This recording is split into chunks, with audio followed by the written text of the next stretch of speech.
que hay dentro del chip. Lo único que cambia es la tecnología.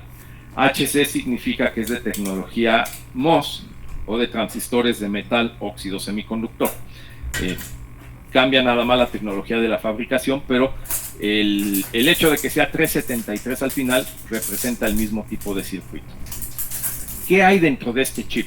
Bueno, aquí lo podemos ver, nos dice que es un octal tipo D latch transparente tri-state. Es decir, ya de entrada podemos aquí identificar que nos van a decir que tenemos dentro de este circuito 8 flip-flops tipo D. Y además de esos 8 flip-flops tipo D, vamos a tener tecnología de tercer estado, así que internamente también vamos a tener buffers. Eso es ya de entrada lo que podemos identificar del nombre del dispositivo. Su arquitectura interna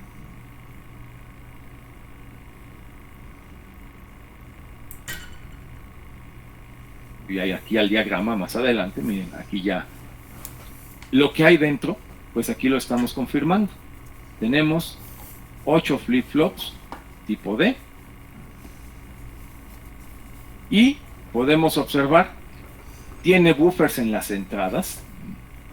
Observen que cada entrada D0, D1, D subíndice 2 hasta D subíndice 7 tiene un buffer, pero esos buffers no son triestado, esos buffers son buffers normales de lo que se aplica en la entrada tal cual sale y llega a la entrada del correspondiente flip-flop. Y luego tenemos que en las salidas Q, cada una de las salidas Q de los flip-flops en la parte inferior van a buffers triestado. Y ya después del buffer triestado, pues tenemos la salida para leer el dato que esté almacenado en el H.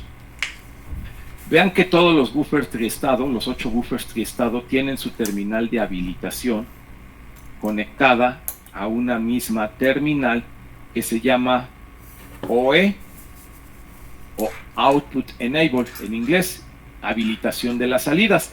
Y esta OE, esta señal OE, trabaja en 0, trabaja en lógica negativa porque está negada. Ahí lo podemos observar. ¿Qué otra característica podemos ver aquí? Bueno, aquí vemos que los flip-flops no tienen una señal de reloj. Aquí en lugar de la señal de reloj le llaman LE. Bueno, esta entrada LE es el equivalente al reloj que mencionaba en la clase anterior. Cuando en esta señal LE, aquí se ve que esta señal LE trabaja en lógica positiva, cuando esta señal LE reciba un 1, pues va a llevar a cabo alguna operación aquí dentro de los flip-flops que ahorita vamos a revisar en la tabla de verdad. Pero en esencia pueden ver que lo que hay dentro de este chip es el circuito que analizamos en la clase pasada. Es un circuito en donde tenemos flip-flops tipo D y las salidas de los flip-flops van a ir a buffers triestado. Así que lo que vamos a ver ahorita, la tabla de verdad de este chip que vamos a revisar, tiene que ser prácticamente idéntica a la tabla de verdad que analizamos para el circuito que les mostré en la clase pasada. Al tener 8 flip-flops, estamos hablando de que este circuito se puede considerar un registro con capacidad de almacenamiento de 8 bits. Bueno, antes de ver la tabla, vamos a revisar el diagrama de terminales. Aquí podemos ver cómo está el diagrama de terminales del chip. Y vean, tenemos aquí marcadas las entradas de cada uno de los flip-flops. Las entradas de subíndice 0, de subíndice 1, de subíndice 2, de subíndice 3, etc. Se va alternando una entrada y una salida. Aquí están las salidas Q0, Q1, Q2, Q3. De este lado tenemos 4 flip-flops y del otro lado tenemos los 4 flip-flops restantes. La entrada D4, la salida Q4, D5, Q5, D6, Q6 y la entrada D7 y la salida Q7. Entonces, tenemos una sola terminal para activar la señal de latch. que es la patita 11. Tenemos la habilitación de los buffers, que es el output enable, en la patita número 1. Y finalmente sus terminales de alimentación, VCC y GND, en los extremos, como comúnmente ocurre con los circuitos TTL, VCC en la terminal número 20 y GND en la terminal número 10. Esto es, bueno, pues para identificar las conexiones al construir ya físicamente el circuito con este integrado. Y bueno, revisemos la tabla de verdad. Miren, aquí ya incluso se muestra el diagrama de una manera simplificada. Aquí tenemos las 8 entradas, aquí tenemos los 8 flip-flops, que le llaman latch o candado. Si traducimos el latch del inglés al español, viene a ser el equivalente a cerrojo o candado. Y después tenemos las salidas triestado, es decir, los 8 buffers, en donde aquí se activan en 0 o en lógica negativa. Entonces, la tabla de verdad que tenemos aquí a un ladito nos dice modos de operación, en qué forma puede operar el circuito. Dice habilitado y read register. Habilitado y lectura del registro. Puedo leer lo que tiene el registro y está habilitado como si al OE le mando un estado bajo, si le mando un 0 a la habilitación de los buffers, si a LE, a esta terminal LE, le mandamos un 1, y entonces lo que guarda internamente los latches, lo que guardan los flip-flops, llámese 0 o 1, es lo que se va a ver en las salidas del chip. Ahí puedo leer, aquí se ve, puedo leer lo que tiene internamente el latch, lo voy a obtener aquí en las salidas, en las terminales Q. ¿Por qué? Porque está habilitado los buffers. Están habilitadas las entradas. Entonces, a esto le llaman modo transparente, porque lo que guarda, pues se puede obtener o se puede leer.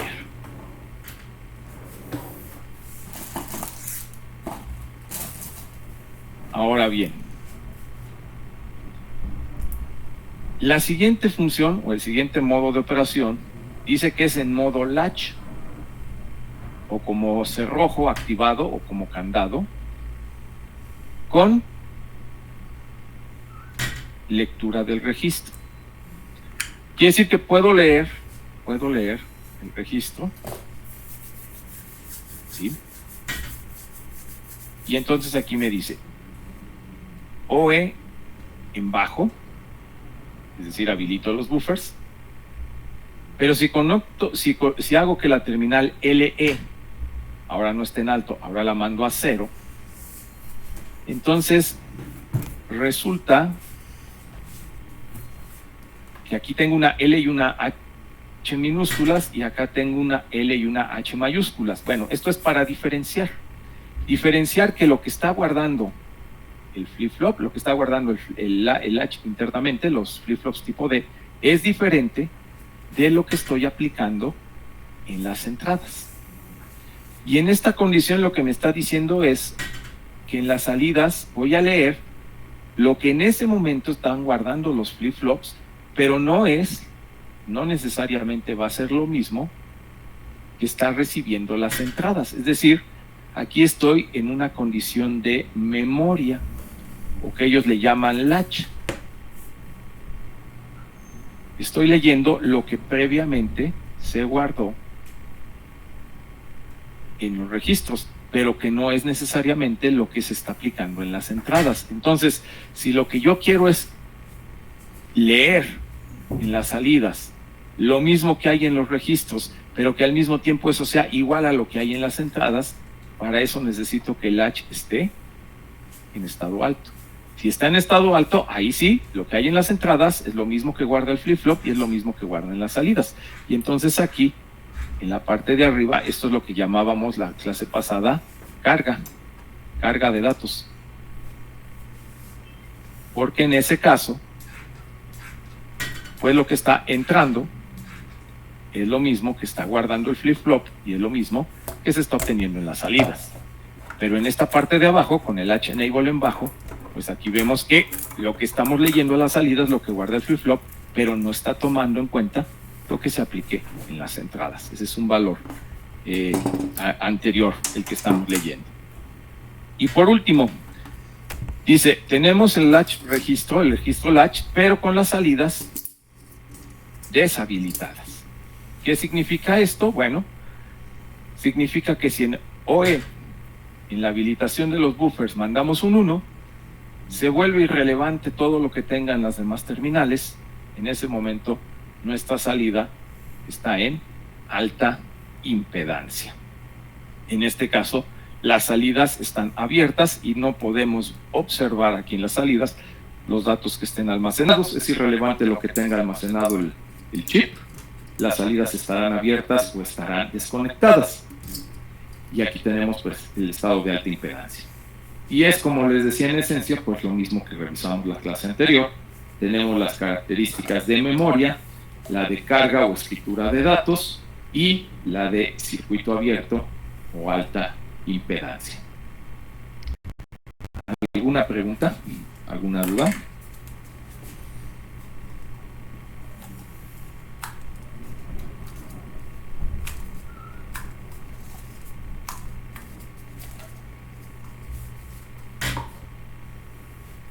¿No? Bueno, hay otro circuito. Lo voy a buscar aquí ahorita. Por ejemplo, le voy a decir 74 HC 500. No voy a decir ahora el 3, voy a buscar el 573.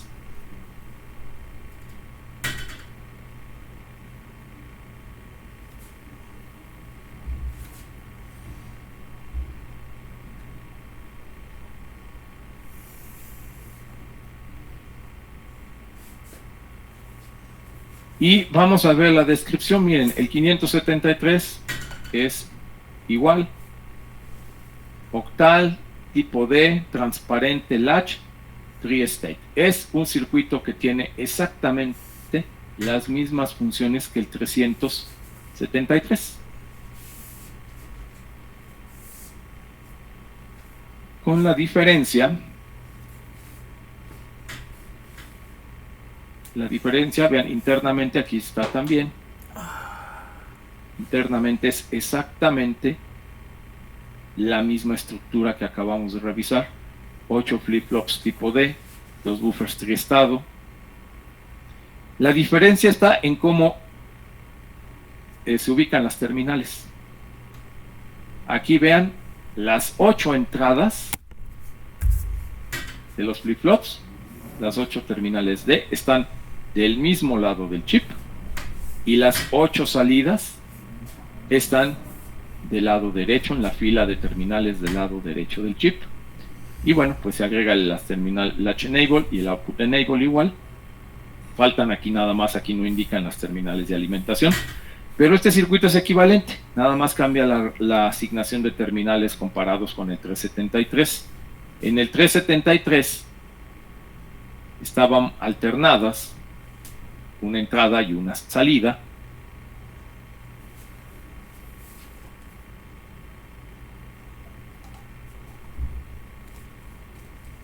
¿Sí? Aquí estaban alternadas, salida, entrada, entrada, salida.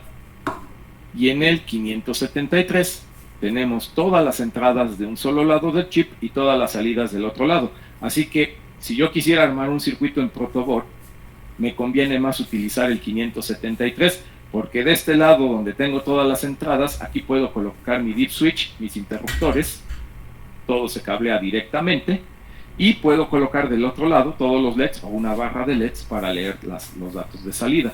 Entonces, ya cuando vayan a armar físicamente un circuito, pues yo les recomiendo, si es en protoboard, comprar el circuito 573 en lugar del 373, porque pues va a ser más fácil de conectar y no hay que estar alternando cables de entrada y salida en las patitas del chip. Pero los dos, llámese 373 o 573, contienen lo mismo y realizan exactamente la misma operación. ¿De acuerdo? Bien. ¿Alguna pregunta? Profe, ¿y por qué se nos alimenta? Sí se alimenta, sí se alimenta. Lo que pasa es que en este diagrama no indican las terminales de alimentación. Ahí viene, ese es un detalle que van a encontrarse en los diagramas electrónicos. Generalmente no se indican las terminales de alimentación en los diagramas, solamente las variables de entrada y de salida del chip. Y ustedes tienen que, digamos, ya saber, ya de conocerse por default, que las terminales de alimentación, bueno, pues son las que precisamente no aparecen en ese diagrama de terminales. Por ejemplo, aquí podemos revisar, miren, aquí está la terminal 1, la 2, 3, 4, 5, 6, 7, 8, 9, la 11, pero entonces falta la 10.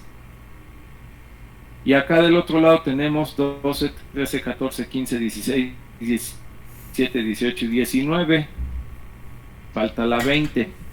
Bueno, pues cuando ustedes compran el chip, van a ver que tiene 20 terminales, pero las que faltan o que no están aquí indicadas deben ser forzosamente las de alimentación. Y en todo circuito lógico, por los terminales de alimentación son la que está VCC, la que está del lado derecho, en el extremo superior, y tierra es la terminal que está del lado izquierdo, en el extremo inferior. Por lo general, en casi todos los circuitos 74, estas son las terminales de alimentación. Como eso, digamos, ya es como una regla, por eso no se especifica. Lo debe conocer el técnico o el ingeniero que está trabajando con este circuito. ¿Ok? Ok, profe. Bien, ¿alguna otra pregunta que tengan sobre este integrado?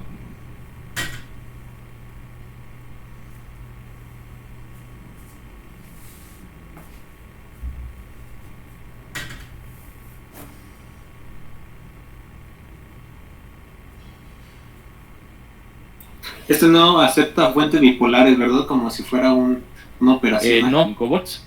Aquí lo dice. Bueno, aquí en la hoja de datos podemos observar el voltaje de la alimentación. Tenemos que irnos a donde está las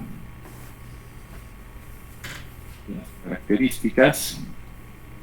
Miren, aquí más adelante en otra tabla, aquí sí ya especifican dónde está tierra, terminal 10, 20, fuente de alimentación.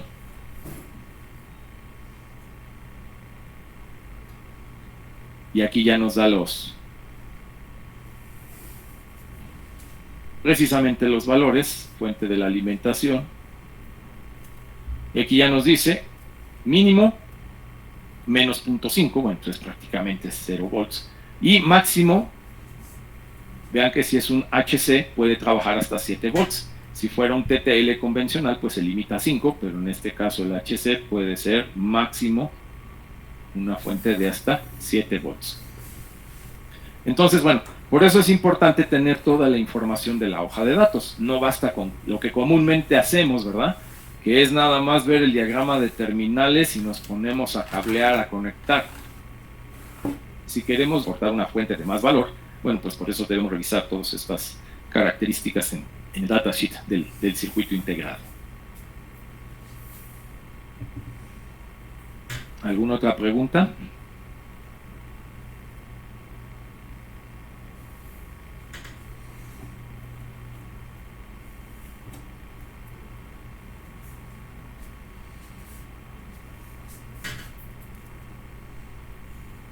Bueno, si está claro entonces cómo funciona ya los buffers triestado, cómo funciona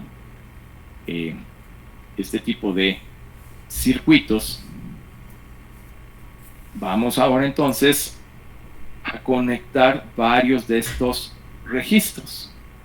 Lo que queremos ahora es, ya vimos cómo podemos almacenar 8 bits en uno de estos chips, pero ahora vamos a hacer un arreglo con varios chips de estos para almacenar más de 8. Vamos a ir almacenando de acuerdo al número de chips que agreguemos o conectemos. Podemos tener, si es un solo chip, 8 bits. Si tenemos 2, puedo guardar 16. Si tuviera 4 de estos chips, puedo almacenar 8 por 4, 32 bits de información. ¿Y qué es lo que estoy haciendo? Pues lo que estoy haciendo en ese caso, o lo que estoy construyendo, es una memoria, jóvenes. Una memoria es el que yo tome varios registros y los pueda conectar esos registros entre sí para aumentar la cantidad de información binaria que puedo almacenar. La información se va a ir guardando por pedacitos, digamos, cada chip guarda 8 bits. Pero pues si tengo muchos de estos circuitos, pues puedo ir guardando mucha información en palabras, en datos, en chips de 8 bits cada uno. Una memoria, vamos a hacer una analogía. Imaginen que es como un condominio, es como un edificio de departamentos, ¿sí? Cada chip o cada registro es un departamento, y entonces, ¿cuántos bits pueden vivir ahí? ¿Cuántos bits puedo guardar o puedo almacenar? Pues va a depender de cuántos departamentos tenga el condominio.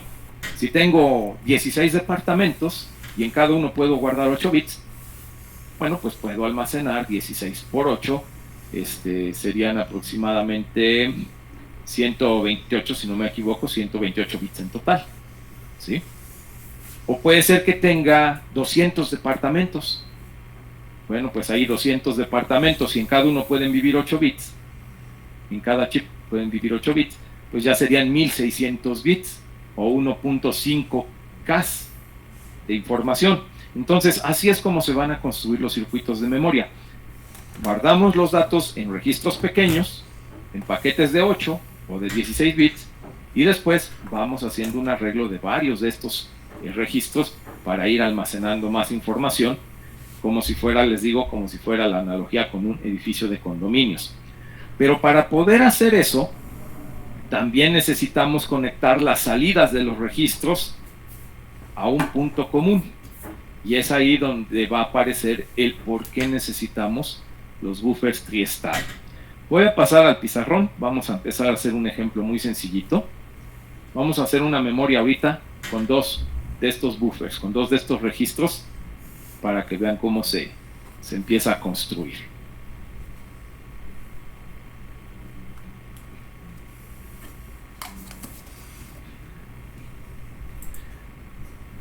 Miren, vamos a tener aquí un primer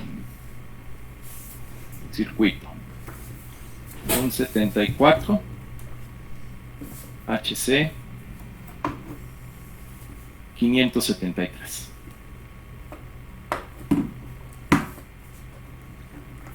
Este circuito va a tener sus 8 entradas, desde la entrada de subíndice 0 hasta de subíndice 7.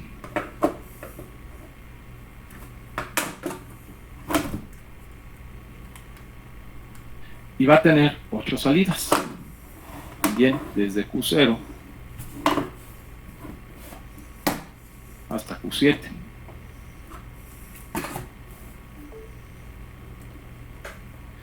Después, bueno, aquí me falta, vamos a agregarle entonces sus terminales de latch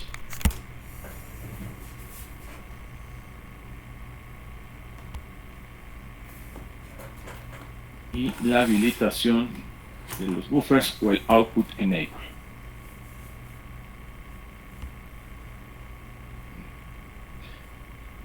De este lado voy a tener, bueno, no, aquí abajo, lo voy a dibujar aquí abajo, voy a tener otro integrado igual, otro 74 HC 573,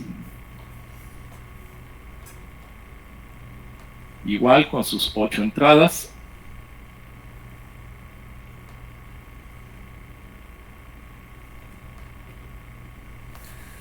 y 8 salidas.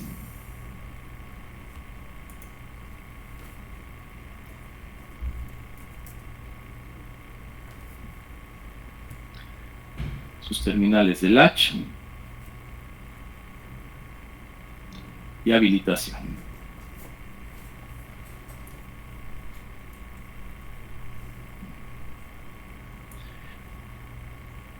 Y aquí viene lo interesante.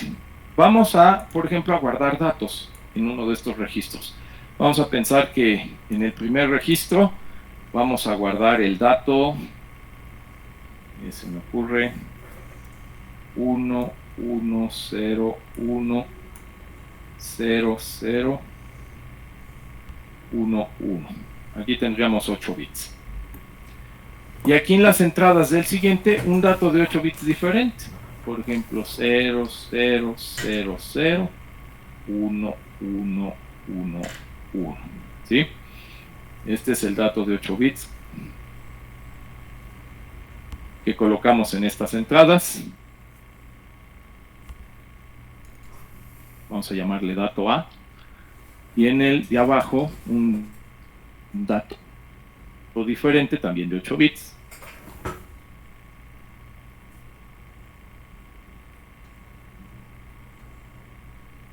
Vamos a llamarle dato B. Pero después, aquí viene el por qué usar los buffers triestado. Si yo quiero leer las salidas, voy a colocar aquí unos LEDs.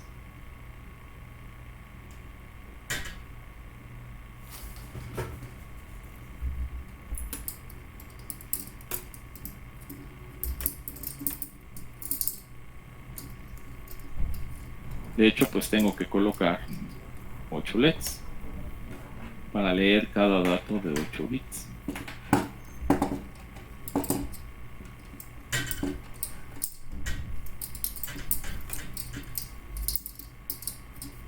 Pero se van a conectar en común, es decir, no voy a colocar 8 LEDs por cada registro que conecte, sino que voy a conectar 8 bits para leer los datos de todos los registros. Entonces, en el segundo registro, en el que tengo en la parte inferior, la salida Q0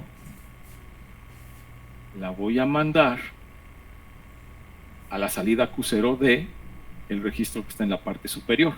La salida Q1, del mismo modo, al Q1 de la parte superior, y así sucesivamente. La salida Q2 con el Q2 del otro registro, hasta llegar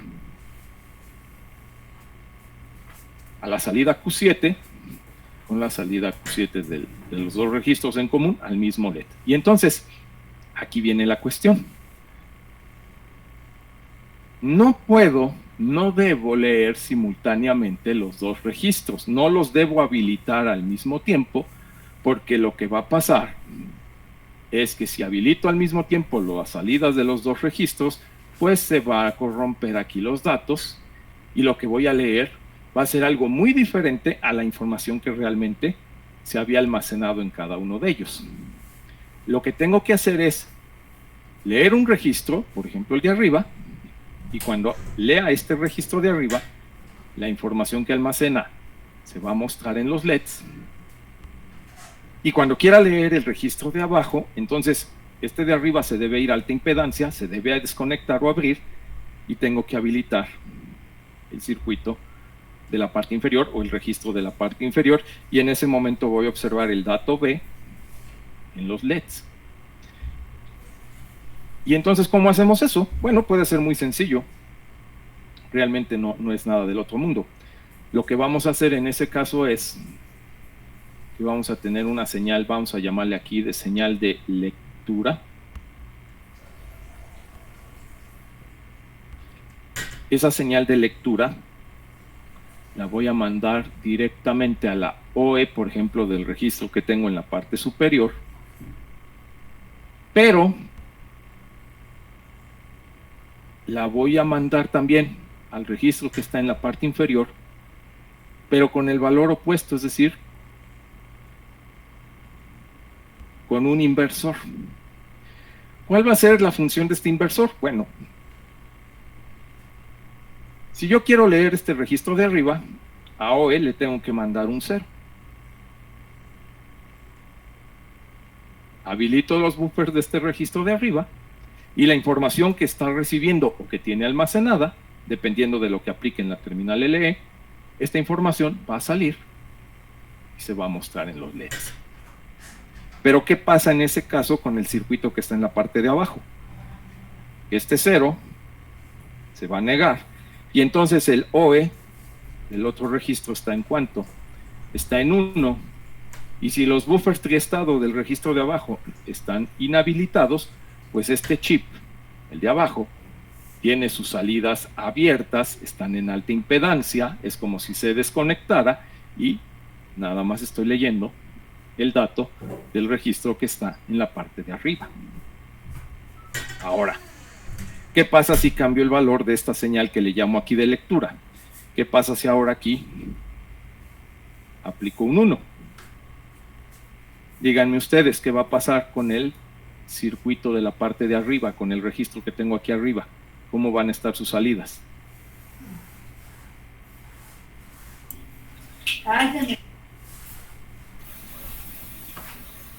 ¿Sí?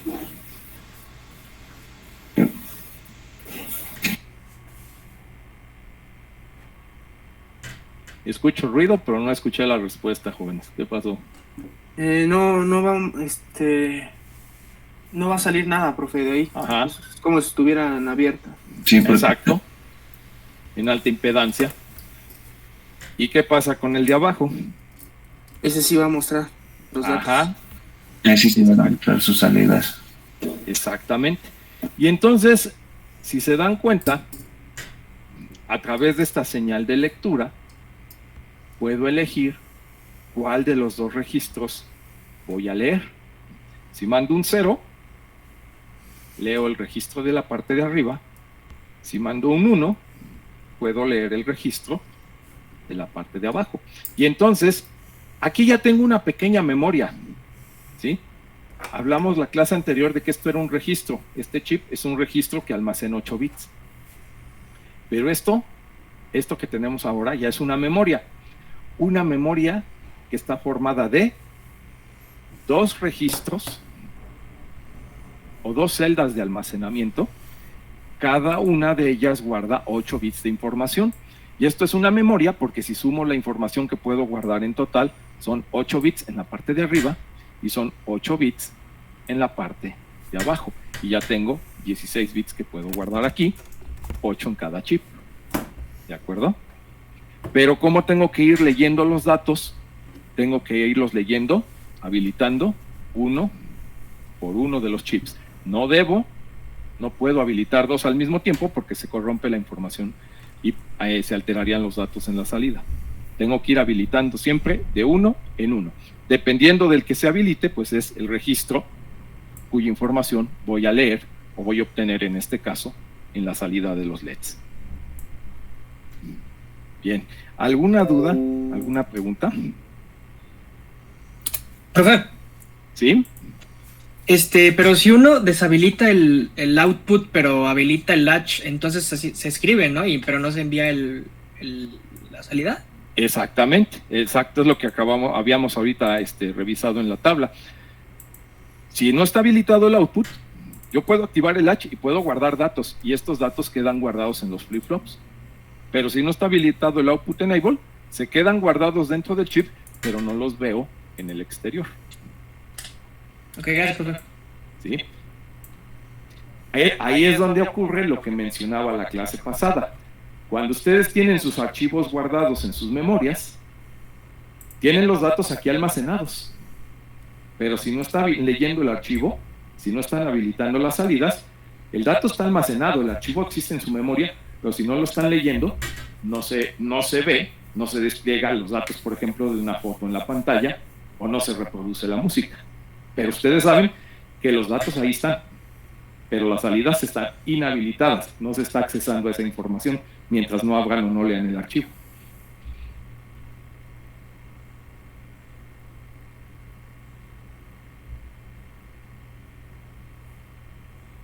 Sale. A ver, una pregunta. ¿Cómo le harían ahora si les pido que construyan usando estos mismos circuitos una memoria, pero en donde tengan 4 de estos integrados? Aquí empezamos con 2. Ahora quiero que construyan una memoria usando 4 de estos integrados. ¿Qué tendrían que hacer?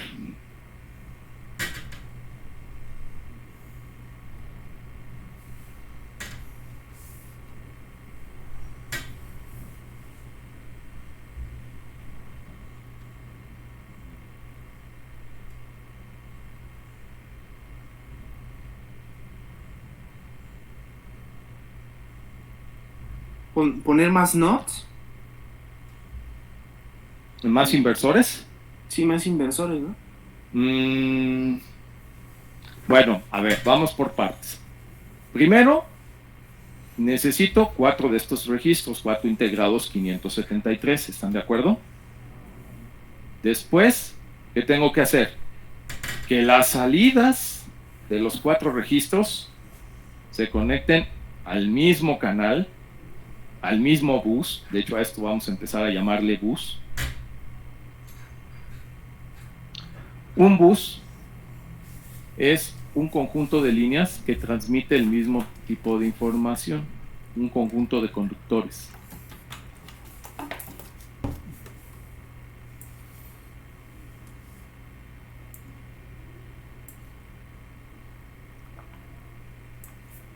Que transmiten el mismo tipo de información.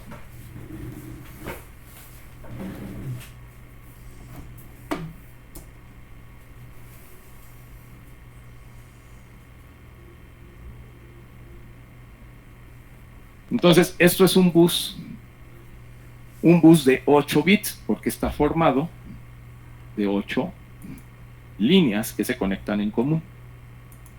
¿Ok? Bueno, necesitaríamos 4 integrados y las 8 salidas se conectarían en común para ir a los mismos LEDs. Cada integrado tendría sus entradas para, bueno, pues almacenar el dato que uno quiera colocar en esas entradas o guardar en esas entradas por separado. El dato que se puede guardar no tiene que ser el mismo, el dato en cada uno de esos 4 chips sería diferente. ¿Qué más? Cada uno de los chips tendría su terminal Latch Enable para almacenar la información.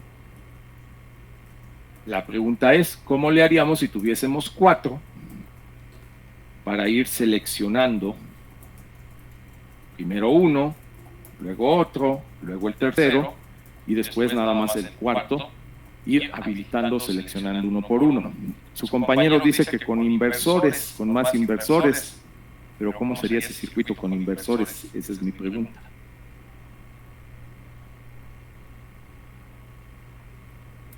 Es bien con algo común de codificación. ¿Podría ser con un demultiplexor? A ver, Ricardo mencionó un decodificador. María Ángel, no le escuché muy bien. ¿Qué circuito propuso su compañera? Perdón, bueno, yo pienso que pues tiene indicado significado, ¿no? Pudiera ser. Y Ulises mencionó un demultiplexor. Sí, pero Ok. Bueno. A ver, vamos a analizar cada uno de los casos. ¿Qué hace un decodificador? ¿Quién me puede decir de todos aquí presentes? ¿Quién me explica cómo funciona un decodificador? Por ejemplo, a ver, Ricardo, tú que propusiste la respuesta del decodificador. ¿Sería un decodificador de cuántas terminales de entrada y cuántas de salida? Pues serían 2 de entrada y 4 de salida. Ok, entonces lo voy a dibujar aquí. Un decodificador de 2 entradas, y 0 y 1. 4 salidas, Y0, Y1, Y2, Y3. ¿Y cómo funciona el decodificador, Ricardo?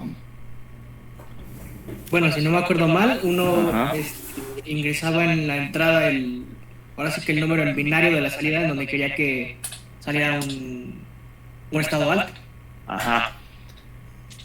Si yo, por ejemplo, aquí le aplico en las entradas 0, 0, se va a prender la salida Y0 y se apagan las demás. Si le aplico el 0, 1, prendo nada más Y1 y se apagan las demás. Es decir, el decodificador, si ustedes recuerdan, jóvenes, solamente activa una salida por cada combinación de entrada que ustedes le aplican. ¿Estamos de acuerdo?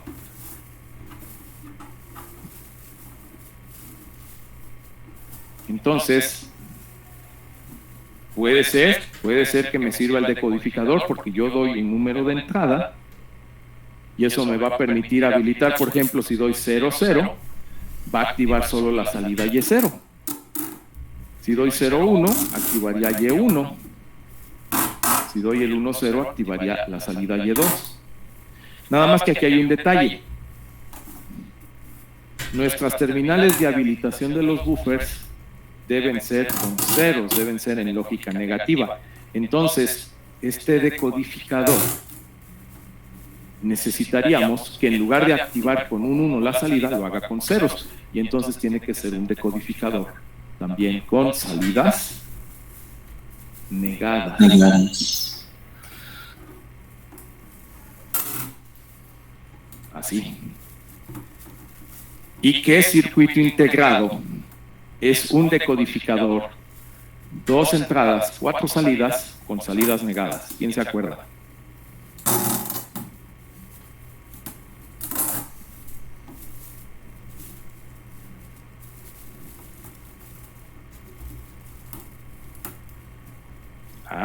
Ya ven que lo que se ve en un curso no se tiene que olvidar porque se va a utilizar en el siguiente. Profe, ¿Sí? tengo una duda. Igual también podría ser con un comparador, ¿no? Un comparador. ¿Qué hace un comparador? Compara las entradas, Ok, ¿cuáles serían en este caso las entradas? los ceros y los unos. ¿Y cuántas entradas y cuántas salidas tendría tu comparador? 2 entradas Ujú. y una salida. Caray. Y... No, ay, no me espera. A ver, es que ahí está el detalle porque yo necesito ir seleccionando 4 registros, uno a la vez. Entonces, si nada más tienes una salida en tu comparador, pues nada más puedo habilitar uno y los otros 3, ¿cómo le hago? No, sí, tiene 3 salidas, 2 entradas. Ajá. Entonces, pero yo necesito seleccionar entre 4 circuitos. Entonces no me alcanzan 3 salidas. Me faltaría una. No sería la solución.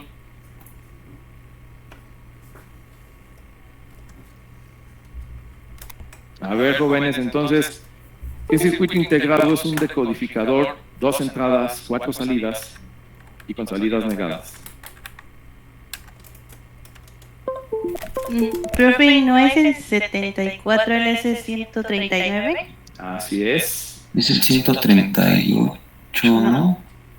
No, el 138 es de 3 entradas, 8 salidas. Ok. Ok. Nada más que aquí hay un detalle. Otra vez, mucha atención en esto, jóvenes. Los circuitos que estoy aquí usando como registro son HC, tecnología HC, tecnología MOS. Si quiero usar un decodificador que sea compatible con esta tecnología, ya no sería LS, sería 74HC 139. Es igual, un decodificador 2x4, pero no es tecnología bipolar LS, es tecnología MOS para que sea compatible con estos chips que son tecnología MOS también. En todo circuito digital, si utilizan circuitos LS, todos deben ser del mismo tipo LS. Si utilizan circuitos MOS HC, todos tienen que ser también de la misma familia para que no existan problemas de acoplamiento. ¿Ok? Entonces, efectivamente la solución sería un circuito HC 139. ¿Por qué? Va de nuevo.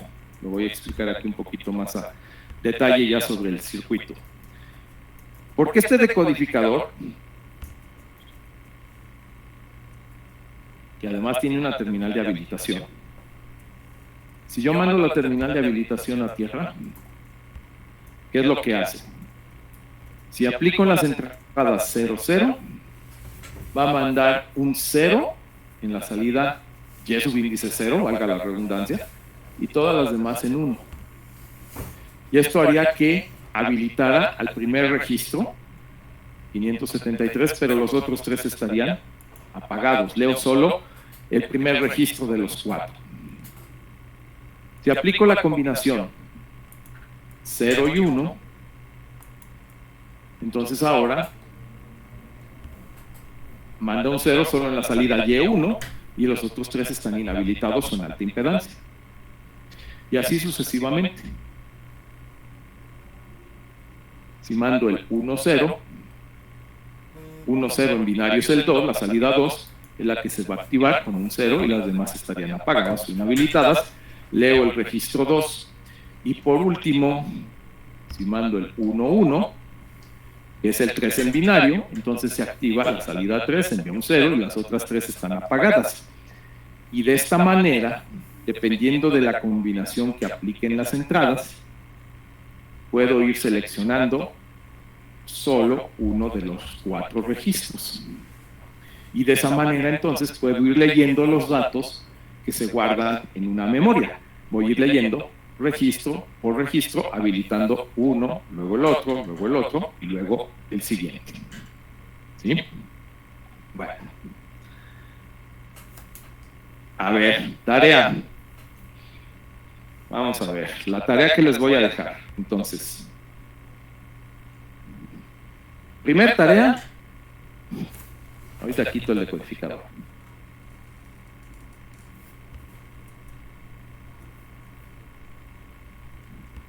Primera tarea es, aquí dibujé esta pequeña memoria con los registros y el inversor. Repasen los conceptos, entiendan cómo es que guardo datos en los registros, cómo es que puedo seleccionar que se habilite la salida de uno y otro a través de los buffers triestado. Y recuerden, la función del buffer triestado es evitar que exista colisión de datos en la salida. Y tarea número 2. Ya la deben tener del curso anterior, pero si no, bueno, por favor vayan y busquen de nuevo el datasheet, las hojas de datos de los siguientes integrados. El 74 HC 139, que es un decodificador 2x4 con habilitación, y el 74 HC 138, que es un decodificador 3x8 también con habilitación. ¿Sí?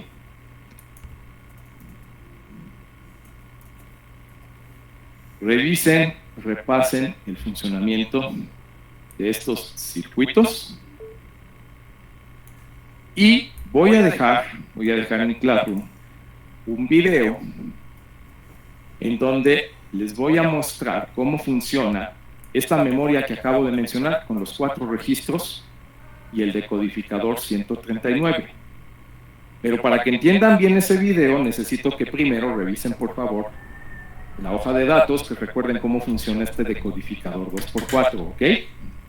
Entonces, revisen cómo funciona el decodificador 2x4 y luego van a ver en el video la demostración del funcionamiento de la memoria usando el simulador Proteus. Además, en ese video que les voy a dejar, ahí voy a mostrarles paso a paso cómo se crea el proyecto en Proteus, cómo se va colocando chip por chip, cómo se hacen las conexiones. Es, digamos, un video que es un tutorial que les va a enseñar también cómo empezar a utilizar el simulador y que, bueno, que ya les había dejado en la clase pasada el enlace para que lo descarguen. Si no lo han descargado, descarguen la versión demostrativa de Proteus y en ese video les voy a mostrar cómo se empieza a hacer un circuito, cómo se construye desde el diagrama, cómo se lleva a cabo la simulación y vamos a comprobar cómo se puede hacer una memoria usando 4 registros y un decodificador 139. ¿Ok? Bien. ¿Alguna pregunta, jóvenes? ¿Alguna duda?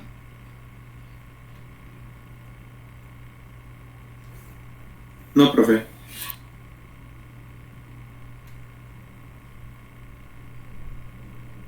Bueno, muy bien. Entonces, pues ahí les encargo, por favor, estas hojas de datos. Revisen, vean sus notas del curso anterior, repasen cómo funcionaba un decodificador y con la simulación que les voy a dejar, con el video que les voy a dejar, yo creo que ya va a quedar mucho más claro estos conceptos, porque ya estamos entrando, como les digo, a ver qué es una memoria. Y una memoria no es otra cosa más que un conjunto de registros en donde pues vamos almacenando datos. Cada registro define el número de bits que puedo almacenar y bueno, voy agregando más y más registros y puedo ir haciendo una memoria de mayor capacidad de almacenamiento de información. Y todas las memorias están construidas de esa manera, a partir de registros o celdas de información y también utilizando decodificadores. Por eso es importante que repasen, que entiendan bien cómo funciona el decodificador. ¿Sí? Les voy a dejar también ahí en Classroom, además del video de la práctica, un enlace para que descarguen un libro. Quienes ya llevaron conmigo el curso de digitales el semestre pasado ya lo tienen, es el de Floyd, el libro de circuitos digitales de Floyd, en el cual ahí vamos a basarnos también para el tema de memorias, pero quienes no tengan ese material, voy a dejar el enlace para que lo puedan descargar aquí en Classroom en unos momentos. ¿Ok? Y con esto terminamos nuestra clase de hoy, jóvenes. Ok, profe. Bien, tenemos clase hasta el lunes, ¿verdad? Sí, hasta el lunes. Sí, profe. Bueno, pues tienen el fin de semana para repasar y nos vemos el lunes. Empezamos con cualquier duda o pregunta que tengan también.